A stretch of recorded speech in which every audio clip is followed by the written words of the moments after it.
అండి ఈరోజైతే నేను మునగాకు టమాటా పచ్చడి చేస్తున్నాను.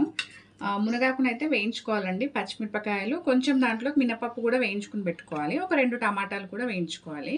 అయితే నేను రెగ్యులర్గా మనం ఫస్ట్ పచ్చిమిరపకాయలు వేయించుకుని టమాటాలు లాస్ట్కి వేస్తాం కదా. నేనేం చేస్తున్నానంటే గ్రేవీ బాగుంటుంది కదా, కలుపుకోవడానికి బాగుండాలంటే ముందు మనం టమాటాని గ్రైండ్ చేసుకోవాలన్నమాట.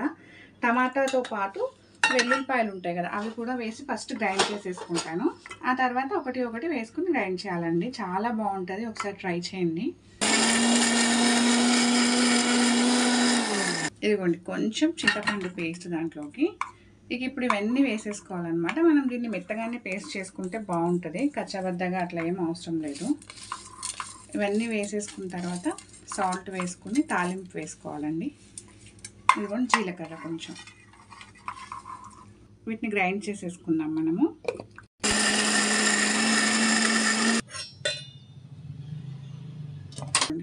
మెత్తగా చాలా బాగుంటుంది అనమాట, ట్రై చేయండి ఒకసారి.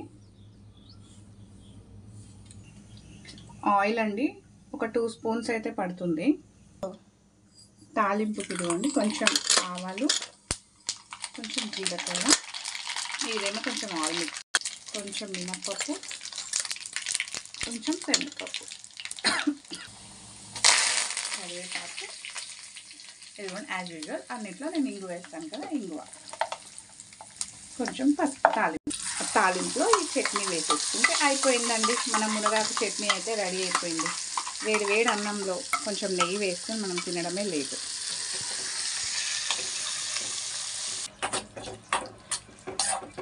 పచ్చడి అయితే రెడీ అయిపోయింది. మంచి స్మెల్ వస్తుందండి, చాలా బాగుంది.